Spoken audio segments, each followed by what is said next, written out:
the moment, think about this, the moment I decide to plant my corn and how many acres I'm going to plant and what I anticipate my yield to be for those acres, I am long corn.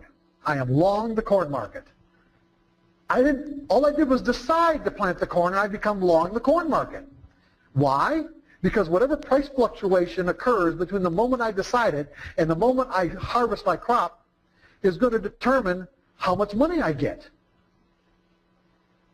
So if I get a million bushels or 100,000 bushels, whatever the price of corn is when I harvest it is what my income is going to be. So as a farmer, I'm thinking, okay, my cost of production is X number of dollars per bushel. The price of corn, let's say the price of corn is at $7 a bushel right now in April. I don't know what it's going to be in October or November. I have the slightest idea what it's going to be. I'd like it to be $10 a bushel or $9 a bushel, but I don't know.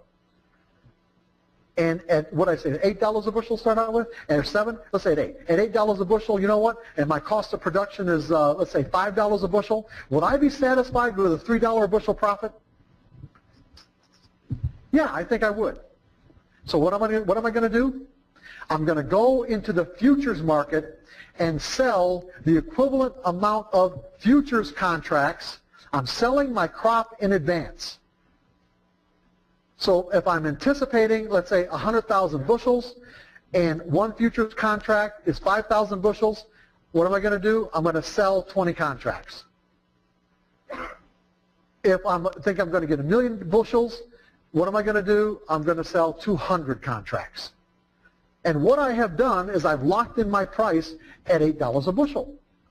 If my price is $8 a bushel, I've locked it in at $8.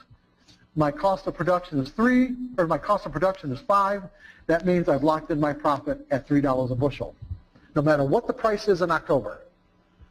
But in essence, it doesn't matter what the price is in October because I've got my price already. So the price can change as much as it wants. But what a lot of speculators, people who don't understand the markets don't realize is that when hedgers enter a market, in other words, what I'm going to show you is that it's an imbalance between the number of buy orders and sell orders that flow into the pit to determine whether the price moves up or down.